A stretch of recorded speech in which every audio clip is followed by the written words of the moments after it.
Mr. Kranek.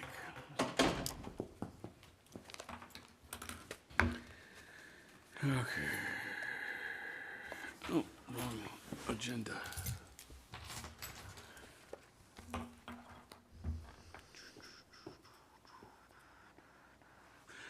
Good evening.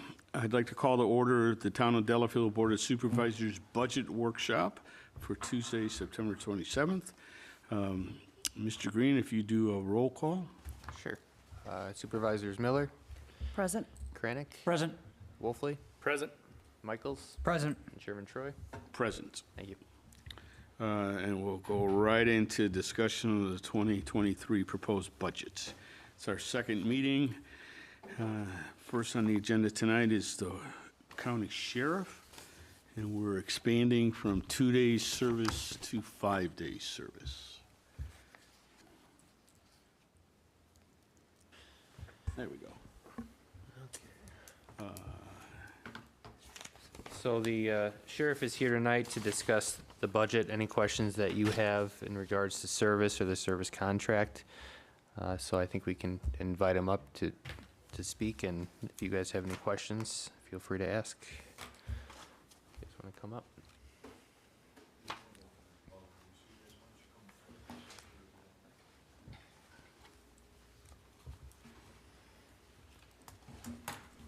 Thanks for coming, Sheriff. Oh, you're welcome. Thank you. It's nice seeing you. Good evening, everyone. I'm Eric Severson. I'm the Waukesha County Sheriff. With me is Pat Esser, my deputy inspector. He's the individual responsible for all law enforcement operations. And Josh Jost is our business manager, who is obviously very well versed with the budgetary issues. First of all, I want to thank the town for their long-standing commitment to public safety within their community. I think that we've enjoyed an excellent working relationship with the town over the years, going back since I was a very young deputy over 3 decades ago. We're proud of our association with the town, and we're eager to continue that relationship, and we stand ready to provide the services that you're looking to add to the current protection that we're currently offering. So. Just as an overview, we're going to 5 days, 40-hour service. One patrol person who offices out of here, and you'll provide a car that says Town of Delafield somewhere on it. That's correct. Okay, and you'll work with Mr. Green, our administrator, in any focus areas that we feel need to be looked at and concentrated on. As we are doing now. Yeah, yeah. No, it's a great relationship with all your deputies. Yeah. So, all your Thank sheriffs. Yeah, and it has been. So, I'm excited about this. It's a big move for the town. I understand that. It's a big financial commitment, but I think you're correct that public safety is one of the key priorities and responsibilities of a municipality, so. Like many communities in Waukesha County, Delafield enjoys a great deal of safety and security, and we think that this additional coverage is going to certainly enhance that and continue to defend that quality of life that you have Yeah. here. I'm excited about it. Anybody have any questions or comments? I have a few questions.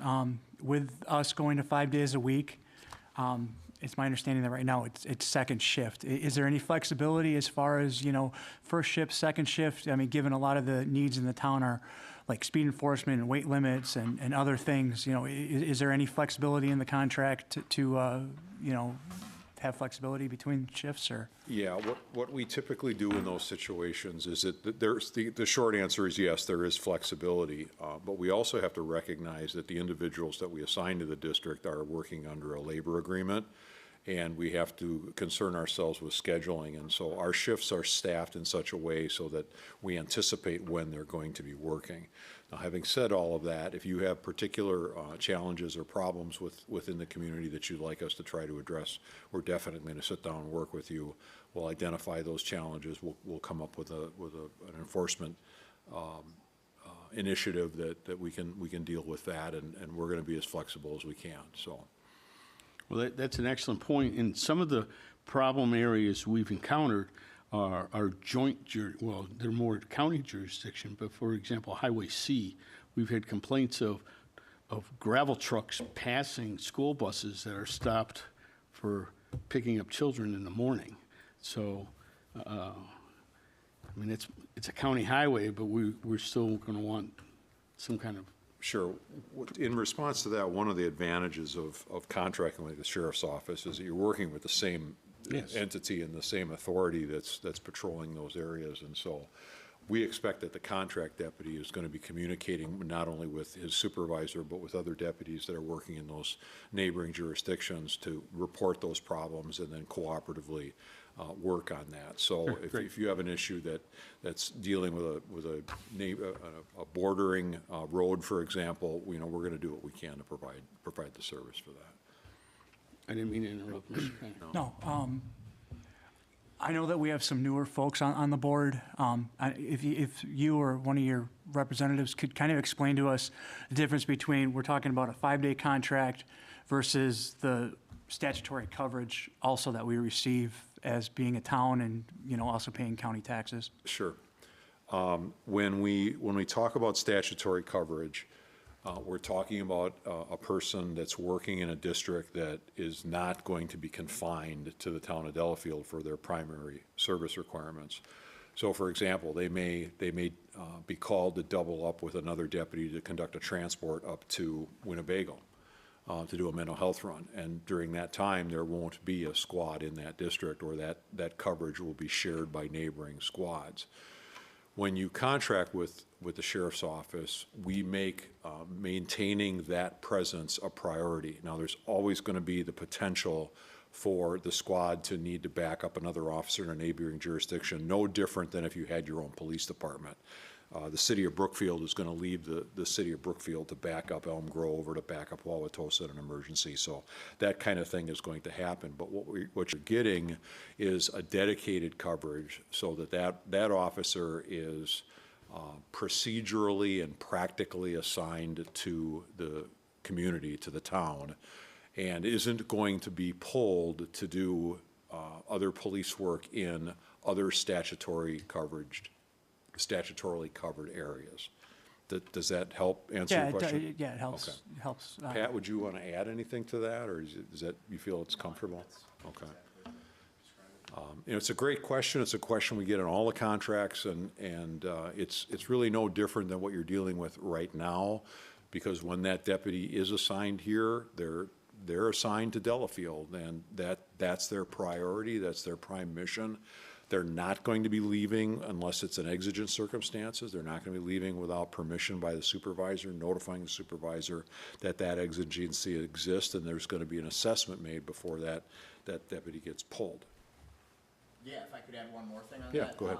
Directed patrols, I think that's something that the town has always been interested in, and we try to fulfill whenever we can, but on a 2-day-a-week contract, it's difficult to make long-term commitments. Obviously, you're only here 2 days a week, so if you want an area patrolled, speeders or gravel trucks, 2 days a week is much more difficult than 5. So under what the sheriff is saying, when we have that deputy assigned here, that's their primary commitment.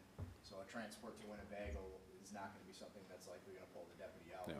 That'll be a non-contract district car. As one example, there's many examples of why a statutory car might get pulled from their district to assist in another district, or have other assignments. That's just a singular example. But if the dedicated car gets pulled, I would expect Mr. Green to be notified by the officer on duty.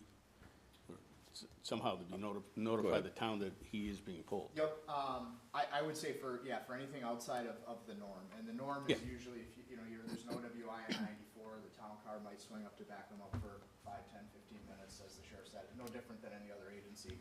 If it's going to be a long-term reason for pulling, which we're going to do everything we can to not make that happen, but we would be notifying you, and we've actually run into that before, and Josh could probably opine a little more here, but usually in those cases, we actually absolutely make sure we're not even billing if the deputy was pulled for something that we couldn't control. And the car's going to be parked here overnight, right? Yeah, That's right. yeah. It's As long as there's a location for it that the Yeah, town has, then yes, Yeah. the vehicle, and there, as long as there is also a place for the deputy to do some work Sure. on the grounds. Yep. There are some restrictions with that, with CJIS and compliance, but essentially, as long as there's a place, the deputy can then report from this location. Yeah, essentially a workstation that can be Yeah, secured. maybe we can work all that out between Thanksgiving and the end of the year, so when it starts in January, it's a smooth start, you know, smooth transition. How soon can a contract be ready to go? I can probably have a first draft in a couple weeks. Okay.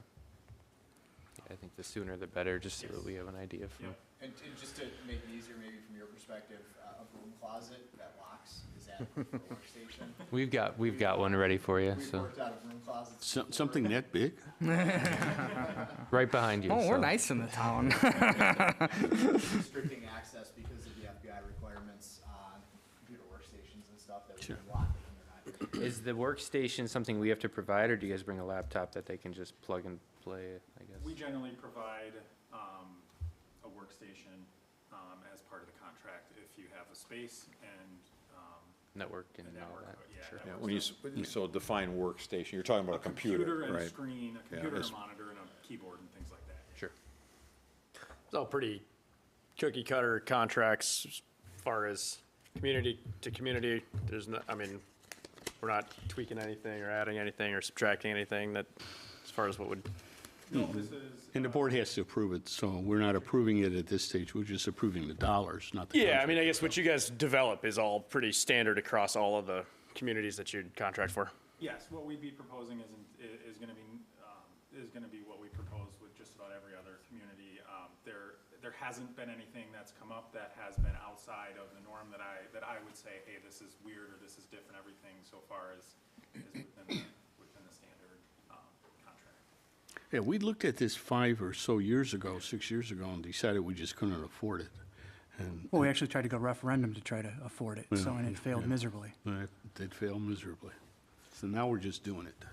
As long as we have the sheriff here, I'd like to ask him a couple questions based on, if you don't mind, based on what I've been reading in the Freeman and reading in other newspapers about what's happening at the sheriff's office, about the number of statutory patrols being cut. I would just like to hear what's happening from you instead of having to read it in the No, I- newpaper, I if get you don't that. mind. Sure, no, I don't mind. So, first of all, I've been doing this for a long time. I've been in the administration of the sheriff's office for over 30 years. And so my ability to go back in time and look at how we've done some things in the past is still with me.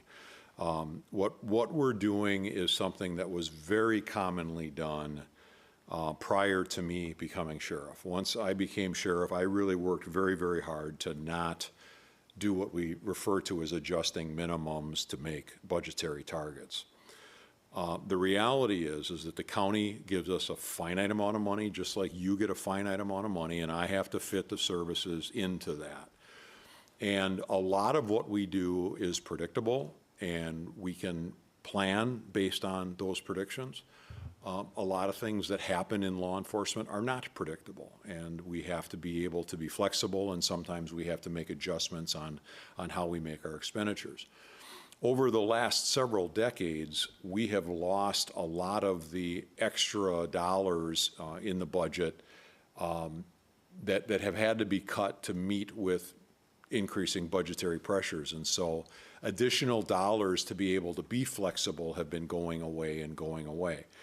So what we ended up having to do is we reverted back to a situation where we define where the working minimums are.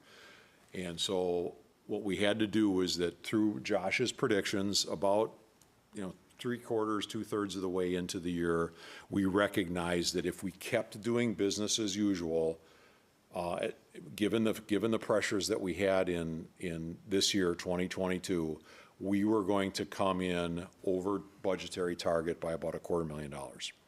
So we needed to take some efforts to do that. Now, we had been making some fiscal adjustments throughout the year. We had reduced a lot of training. We changed the way we did business in a lot of different ways over the last many years. But when we got to August, we recognized, and the staff came up to me and said, we are not going to make target unless we make some significant adjustments. So we didn't eliminate any positions, but we chose not to staff at the minimum level that we normally did, which meant that some days we would work shorter than others. We would adjust our call volume, and the supervisors and the staff would work within those staffing limits to make sure we did what we needed to do. But it meant that in many days, fewer people were working on shift. So there's fewer cops in the community. There's no two ways about it. And we've had just shy of 2 pay periods. We're about 3 weeks. What's that? Yeah, just about 1.5. So we're about 3 weeks into our savings, and we look, we were just talking about that in the back of the room. We look anecdotally in really, really good shape. It's hard, an agency with a budget of our size and our complexity, it's hard to, it's hard to tell a whole lot in 3 weeks, but we're looking really good. But we've had to cut training, and we've had to make some of these very difficult decisions to make target.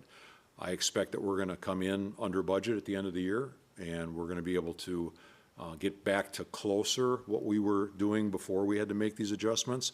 But the reality is because we don't get a cost to continue budget.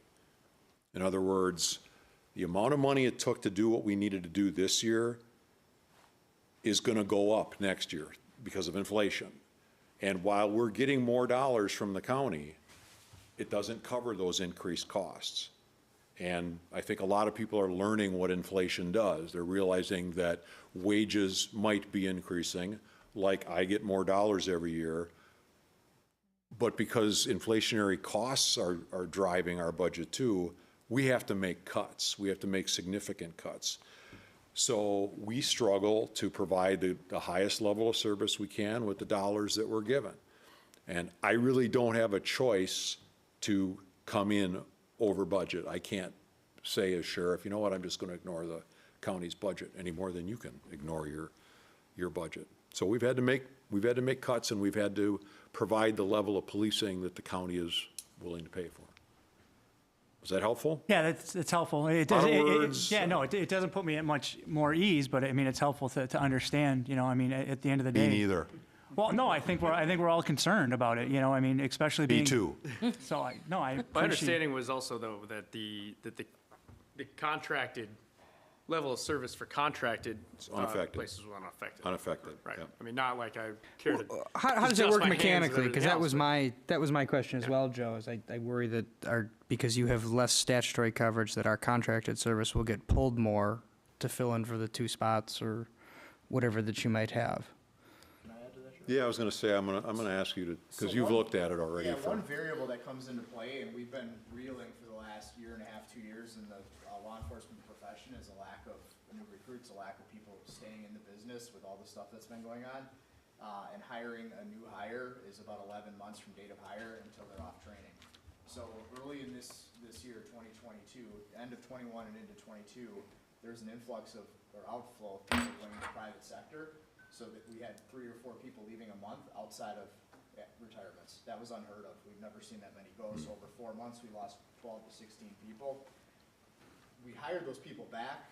There's a pay raise that the county and the sheriff pushed for this year that helped retain bodies. When you say hire back, we hired replacements. I'm sorry, Yeah, yes, replacements. not Yep, former the same employees. position. So we filled those positions, and we've retained them since then. The problem is, they were hired in January, February, March, and we're just seeing the fruits of them coming off.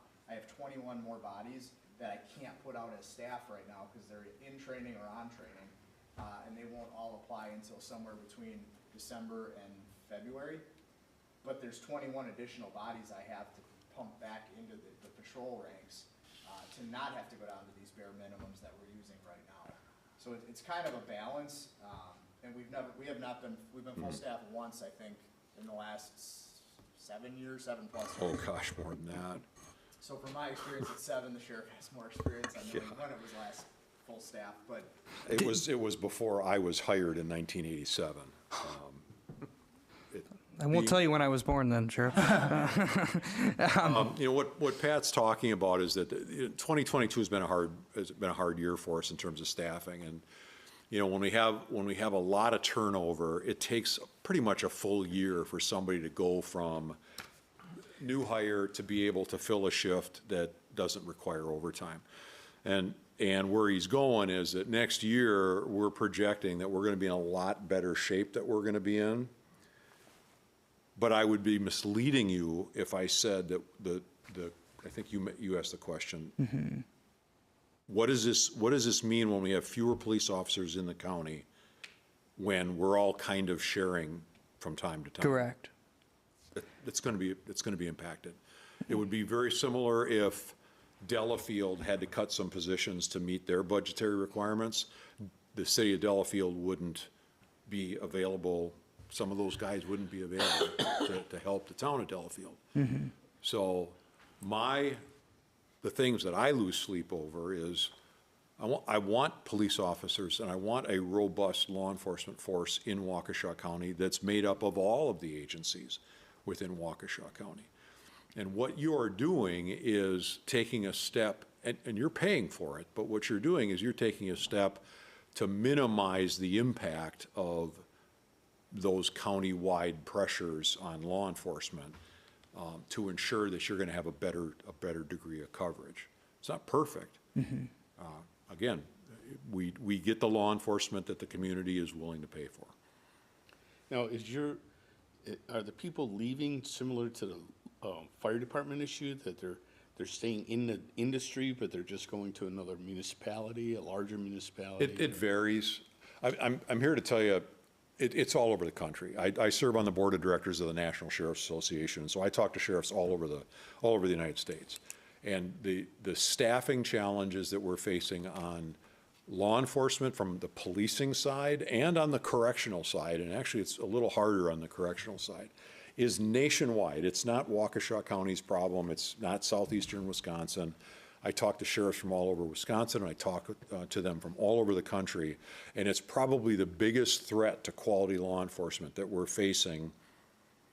You know, at the very least, it's tied with an insecure border and the fentanyl crisis and mental health problems. I mean, all those are probably the big three things that are impacting the quality of law enforcement in America. Well, I'm also concerned, you're in a dangerous job, and cutting training is not improving the safety of your officers, which. It's not. Yeah. I don't like to do any of these things. But again, Hard times. I have a You got a budget target you gotta hit, so. no, budget's law. Once you approve your budget, it's ordained by this board, and the county budget is no different. Once the county board files their ordinance adopting the budget, that's law, and I have an obligation to meet it.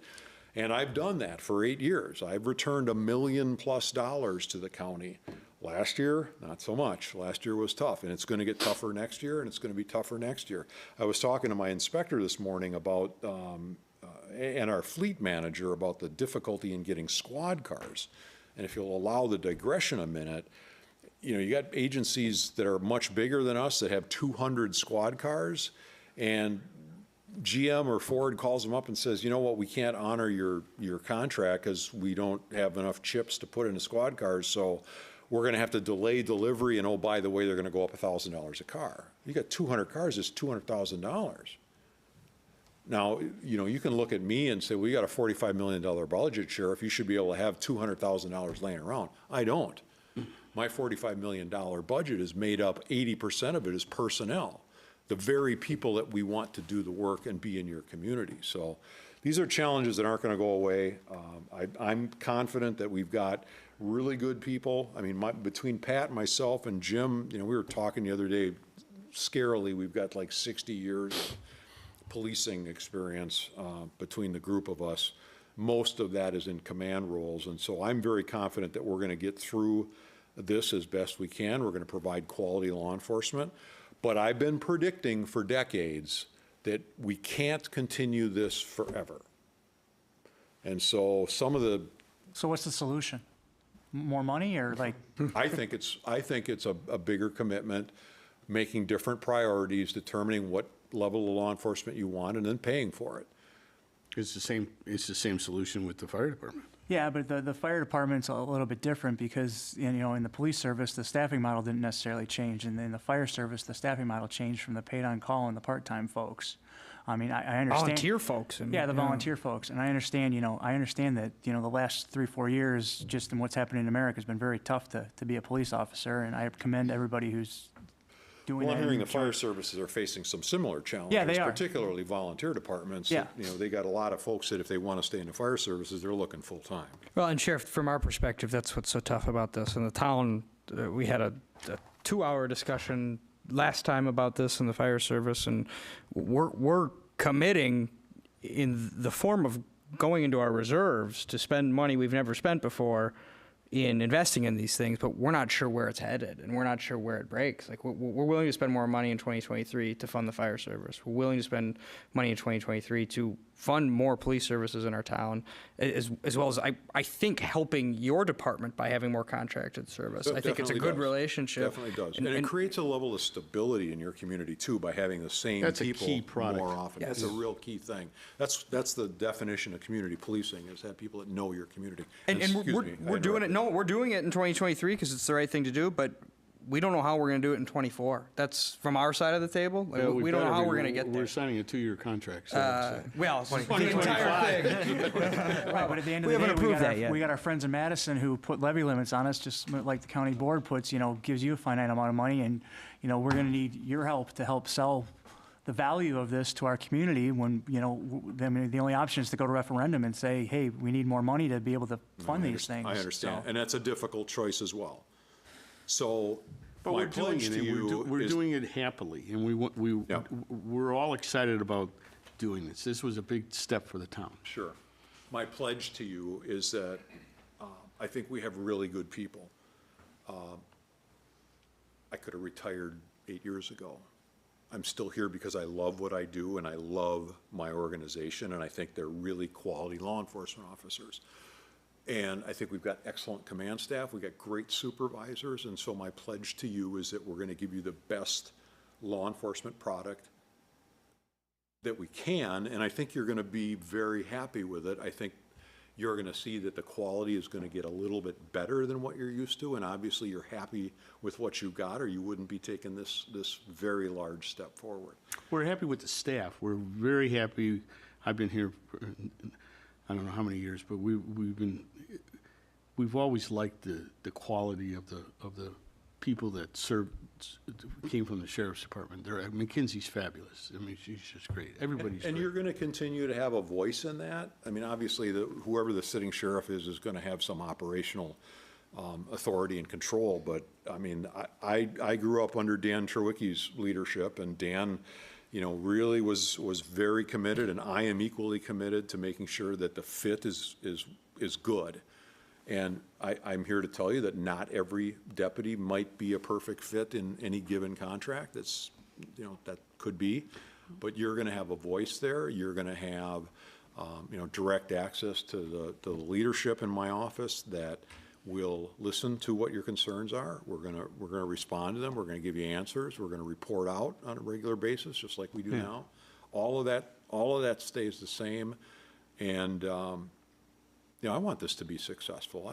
I appreciate the partnership. I lose sleep at night just looking at the town of Delafield, seeing that we got Highway 18, I-94, the corridor between Chicago and Minneapolis running right through the town of Delafield, and we all know, what crime is happening in those areas, and I just concerned about that spillover effect, and it just, I lose sleep at night over it, so. Well, and I think the way to keep that from spilling over is by sending a message community-wide that we have a robust law enforcement effort in the county that's made up of sheriffs, the many cities and towns and villages that have their own police departments, and we want to treat it seriously. And so we could have a longer conversation about courts and incarceration and We can spend all day talking about it. I don't want to talk about Huber and electronic monitoring today. I mean, it's. Sure. But I cannot overemphasize the importance of communication. Whoever our officer is needs to communicate openly and freely with Dan Green as the administrator on a daily basis. Well, Mackenzie's been great. She has my cell number. She calls me at night or, whenever she needs me to talk about anything. So I can do the same for whoever's in that position. I'll give them all my contact And that's information. an expectation we place on the contract deputies. And as the sheriff said, if it's ever not working as you want it to, usually it's a quick call to us that, hey, we're not quite getting what we expected, and either the first line supervisor, could be a newer deputy that just wasn't aware, little redirection, usually it's taken care of pretty quick, Yeah. but I don't see that being a problem. Good. Well, and if you can use your data too to help target things and make us aware of things that are happening in the town that need to be dealt with, or, you know, if you need to make adjustments per the labor contract between first and second shift, or however you want to work the contract, that would be very helpful too. Absolutely. And I think just anecdotally for all of you, every board meeting, whether it's a contract or not, we have representation there, which we try to have at every one. It's reported back and an email's drafted, usually that same night, that comes to administration on any issues. that we I read have. every one of them. So we hear if there's problems, and we're able to pick up, and if we need to reach back out, that's a viable option. Yeah.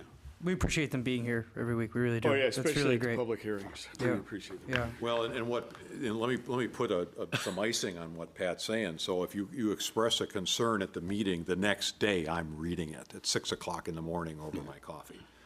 And so is Pat, and so is Jim, and the supervisors that are directly involved. So don't take lightly your own comments at this meeting when you're expressing concerns. that's good, Because sure. we're gonna want to know about them, and to be constructive about it, to listen to those concerns or ideas that you have, and then we want to respond in a very positive and constructive way. So we're excited about it. We are too. If there's just nothing else for the sheriff? No, I I just, just had one more thing, if you don't mind. How do we as a board, in partnership with you all, in next year or probably in 2 years when the contract's up, what should we be looking for to evaluate if we have the right level of service? Is there metrics that'll be tracked? I mean, are we going to have some way of evaluating whether 40's right? Do we need 80? Do we need 30? What should we be looking for from you all on that end? Well, what are you looking for us is, I mean, we're gonna be able to generate records of calls for services, so you may glean some decision-making capacity from calls for services. You do that now, though. You're doing that now. Get all that now. So what you do with that information is really up to you. You may see an increase in enforcement actions because you got more dedicated service, and you can look at that and say, well, wait a minute, we're having more problems now than we did before. When in reality, you're just identifying and catching more because you have a greater Sure. presence. Candidly, that's our expectation. That's right, yeah. Well, Especially there's a in the good traffic chance that that's patrol what you're area. gonna see. Yeah. I hope the report becomes a little bit more robust though, because the report as of late's become pretty sanitary and it's not as detailed as it used to be, so. Well, we'll wanna talk about Okay, that. thank you. Yeah, we'll wanna talk about that with you. And I really appreciate you coming this Yeah. evening. That means a Well, lot to the welcome. board. Nice seeing you. I didn't Welcome. expect you here tonight. That's nice. Appreciate all of you. Yeah, Thank you. no, this is important. I wanted to thank you. I wanted to, tell you how proud I am that you're taking this effort. Again, I love my job. I love what I do. I believe in it immensely. I mean, my wife was in law enforcement. My dog was in law enforcement. So, we're a group of people that just obsess over this whole public safety thing, and we think we've got an excellent contract product that other sheriffs throughout the state routinely ask me, how are you doing this? How does this work? And when we talk to a community that has not contracted with us, we say, talk to Delafield. Don't take my word for it. I'm biased. Talk to other customers that are using our services and ask them what they like and what they don't like about it. And I'm perfectly comfortable and excited for them to do that because I know that we're providing a really quality product. Okay, thanks, Sheriff. That was No, you're very nice that you welcome. came. Thank you. Thank you. Anything else from these guys? You Back have- when I started 25-plus years ago here, we had five days a week police service when I first started here, and it was fantastic for our highway department. I mean, they would call us when roads got slippery, Okay. Thanks, Sheriff. Thank you, everyone. Thanks. Thank you. We'll move on with revenues and general fund summary. That's a Mr. Green. Sounds like a Mr. Green topic. Yeah, so I had a conversation with our accountant at about 4:25 this evening regarding my initial calculation for our town tax for revenues. I had made an adjustment that was actually incorrect on the levy limit sheet. Basically, the increase that we received for Lake Country Fire's allowable increase, I had removed it before I did the levy limit adjustment for net new construction, and I wasn't supposed to. So with that, that kind of changes things as far as our general summary. You can So is the see, change in this packet or no? it's not, I Okay. just changed it like 20 But or it's good 40 news. minutes ago. It's really good news. Yeah, so basically what it does is the. Don't ask questions, it's good news. Essentially, the deduction I made for the around $28,000 for the fire department last year, I actually was able to add it back to the budget. So it actually creates a positive cash flow of $9,347, and that's with the 40-hour police, as opposed to, I think your budget has a $20,000 deficit somewhere around there. So So we're not going into reserves. we're not going into reserves if the budget is, Yeah. goes along We're without a not hitch. budgeting to go into reserves. We're not correct. Oh, look at that. And Dan, what number did you use for the fire department in there? CPI plus 2. So for the expenditure, we have, And that came from that. this is the number Matt gave me. It's actually a 6.72% increase, but that is the budget number for his his CPI plus 2. And so there'll be a separate line item if we end up We pulling can't- from. We can't, it sounds like. Okay. The Department of Revenue will not allow us to go over CPI plus 2. Even out of reserves, huh? They won't And let out of anybody reserves. go over. And I have an CPI. email from, All right. That's a double-edged sword. Yeah. So yeah. it puts more emphasis on Matt working the crowd for a good referendum result. Yeah, so just wanted to kind of throw that out there before I start going to the funds. And we can just go through a quick recap. And I don't know if anybody had any questions on the budget. That is the only change besides what I have for you guys. So going through our replacement fund, this year we are going to be putting in $65,000 for both road work and for police contract to help fund that for the next 2 years. The road work is money that we didn't use from this year that we like to try and carry over so we can use it in next year's road projects. We used $55,000 this year from money that we put in last year for road projects, so you'll probably see that trend continue if we are under budget. And then 23 budget, we propose to use that $65,000 in the road budget, and then we're going to use half of that police contract money, the $32,500, and that will cover us for 2 years. Park and Rec donation fund, we used some money this year for some of the improvements that we made to the parks, mostly the fence. We also used $10,250 for redoing the infield on the large field. And you'll see a $10,000 expenditure next year. That's so that we can do the infield on the small field next year. That'll leave us with roughly $2,300 in that park fund. So are there any questions on that? No? Okay. Impact fee fund, we did use $118,000 this year for also the park improvement, including the parking lot, the scoreboards, and some of the grading and the electrical work that needed to be done. We have a budget next year for $40,000 in impact fees and plus some interest on investments for a grand total of $40,500. Tim and I are working on a questionnaire to ask residents to try and just get that park plan updated from its last date of 2018, I think was when the last study was done. So debt service, $449,734, so that is an increase from the last. We are proposing to continue our $250,000 borrowing for road projects.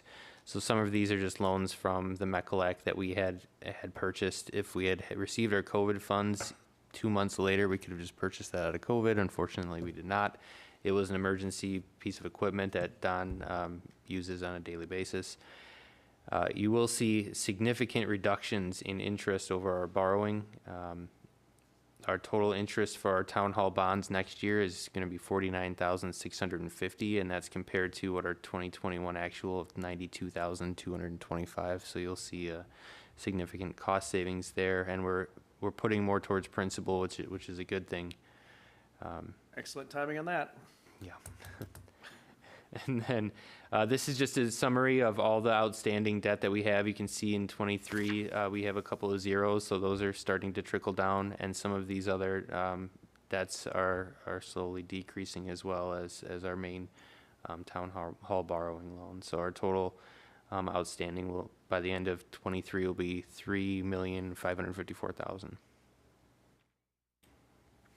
And that is the funds, the other funds, and then we can go into expenditures. I don't have a whole lot here. We'll kind of just go through the summary sheet between, we have town board, 45,000, legal, we are at 52. We've been pretty consistent with that, and we've been pretty consistently under budget every year. The issue with legal that we might see with an increased police contract is you're probably going to see more citations, so you'll see more revenues possibly, and I didn't budget for increased citations because I think they'll kind of wash themselves out with the legal fees. Yeah. Administration, 209,904, elections, and if anybody has any specific questions on the budget, let me know. I know you guys have kind of looked it over, so. The accounting contract we have in tonight's agenda, that is at the same rate as it was last year. So we're keeping that budget consistent. Assessor, we're still locked into the contract with them, so that will remain the same. And the general assessment increase is set for, or general assessment is set for 2026? 20, The reval? 20, I think it was going to be 25 would be, so we'll actually probably sign the contract in 24 because they have to do a lot of legwork. We won't get the income till 26. Well, we won't get any income, but the effective date will be 26 Yeah. for 25 tax collection. General, Because the levy doesn't go up. That's right. yeah. Levies. The mill rate will go substantially down, Yeah. depending on what the market does by That then. will be twice as low as everybody else. You should just sell your house now, I don't know. General buildings and plants, that budget went slightly down just because we haven't used as much of our IT service. We've been kind of able to get things handled in-house, which is great. We were also able to supplement some of the COVID funds, which we still will retain until the end of '24, so. Insurance, we actually were a little over budget last year, and that was a lot to do with the fire department was still on our books, so our unemployment insurance actually still had some of the liability pieces for that. So when we got our audit, usually we get about a $5,000 check back to us for that audit, and last year we actually had to pay in about, I think, $8,000. So that's why you saw an overage, but that will no longer be on the books, so we should see a reduction there. I did increase the budget from the 2022 proposed just for generally inflation, everything will go up. So here is what we discussed tonight. The law enforcement budget is at $198,440, which is a 202% increase. I'm hoping we'll see a 300% increase in results after that contract, so we'll see. Lake Patrol has stayed the same. I looked at their budget. They're keeping everything pretty consistent. The one thing is I did notice that we are starting to receive some funds back from them I'm not sure if it was from citations or what it was, but we did receive some additional revenue from them that we didn't receive in '22, which is good. We used to receive citation money back from them, so if they start writing more tickets, we start receiving more money. So maybe something to talk about in the meeting that they're having coming up in a couple weeks. October 6th. Yep. You're gonna make that? Fire and rescue, that increase of 16.4%. Let me just pull that up. So that is due to the 2% fire dues. So that's an expenditure. So we receive it as a revenue, and then we're just a go-between, and then we cut a check to them. But the total budget amount is $713,907. And that came directly from Matt. Yes. And if it is higher than that, because I know it's not exactly net, the 2% plus CPI, that will be an adjustment on the levy worksheet, so it won't affect our overall budget, so. Fair enough. I think it's a good budget. So highway, a slight increase, a slight increase of 1.31%. Don is here in case you have any questions, and I can pull up his entire budget. Essentially, we have $580,000 in road work that needs to be done. That will be Oakton Avenue. We're already doing borings this year, so they're trying to just determine what's underneath so that they know exactly what they have to do next year and how much to order. Hopefully, we can get that contract out early and get some good rates depending on what, how much things cost by March or April next year. Increase in wages, insurance, we got the numbers back. They weren't as high as I initially anticipated at about 5.79%, so that's great. The salt budget's at 130, and I ran these numbers by Don in preliminary. He gave me the heads up, and I don't know if anything's changed on that or if you're still good to go. So, Donnie, are you getting everything you need? That's trucks. Yeah. That's just because they can't deliver them, right? Yeah, I get an update every month and I'm already into March of next year for our first truck that we were supposed to get in Yeah. October this year. But everything we control, you're getting. Nope, I just got the last update and they're like, end of March now. When you can, like I said, he's like, I'll keep you monthly posted. I'm like, stop sending me monthly things. I said, because you keep pushing it back every month. I said. Just let me know when it's coming. But now we're into March for our first truck, so. How much did the salt prices go up? Nothing, they went down, I think, a couple. Is the shed full, or is it gonna be full, or? It's pretty full. I mean, it's full enough to get us hopefully through this first half of the year, so we shouldn't Okay. have to order anything until after the first. Depending on the weather though. No supply concerns on salt, though, in the marketplace? No, Okay. no, it's actually no concerns or shortages or anything like that, so. And all your trucks have brine on them around now, right? No. No, they're not yet. Just under half our fleet is, right? and we had discussed making our own brine, but I think you It's just, yeah. It's not worth it. yeah. So. I tried pre-treating the roads, we tried that, I see some communities are swearing by pre-treating and using less material and not going out as much, and it doesn't work. I don't care what they say. I believe you, Donnie. You have to go out, you still have to sell the Yeah. same amount of time, the same amount, and everything. They only just go out and don't listen to the complaints of how bad the roads are. So, that's the only difference is because, I think it's actually worse. It gets slippery when they let them go so long, and it's just a very little melting, then it refreezes. So you got that little thin layer of ice underneath there. Yeah. And everything, so I think it's actually a lot worse, so I stopped it. I'm like, we're not gonna do that. We're gonna utilize the wheel loader a little bit more this winter, right? We are, Okay. yeah, so I'm trying to figure out a way to put a salter on that, because honestly, that wheel loader, if we're gonna get a salter on the back of that, it's way faster than our trucks. As far as plowing, I mean, the plow's so wide that we can get cul-de-sacs and roads and everything in just one swath and be done, and everything, it just doesn't have a salter, but we took it out last year, used it a couple times, and it was crazy how nice that thing was. I'm like, man, this thing is way faster. I mean, we probably saved 10-15 minutes on each cul-de-sac and cleanups on it and everything. That adds up. Oh, yeah, over. Well, Cul-de-sacs we got, it's a long time. Yeah. Maybe we can get another wheel loader instead of a plow truck.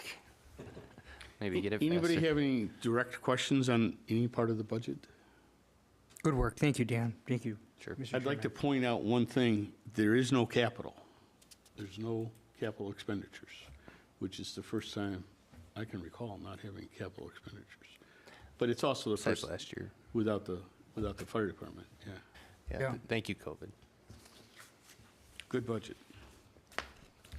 There's no other questions, then we'll go to the budget hearing is on Tuesday, the 15th of November at 5:30. That is a public, Is there a reason why it's at 5:30? That's what we did last year, and so I was just trying to you keep wanna it move to consistent. 6? We can move it. Well, I just think that for consistency That's what we- purposes of the community and people, we really should try to stick to having our meetings at 6:30 so people can get used to that cadence. We can change it to 6:30. I haven't sent any notices out. Well, I just don't so know it's just- if Howard's gonna come, or if it was because of his scheduling, or just. No, no. It was just, I think I looked at last year, and maybe last year we made some changes because of, due to COVID or for whatever reason, but if the board can set the time, so I have no issue with either time. I agree. 6:30 is good. 6:30? 6:30? We changed it now to November 15th at 6:30. If there's nothing else, we'll take a motion to adjourn. Motion to adjourn the budget workshop. Second. I have a motion to adjourn the budget workshop. All those in favor say aye. Aye. And passed. Do we need a pause, or? can Yeah, we need to pause. We'll take a 2.5-minute pause.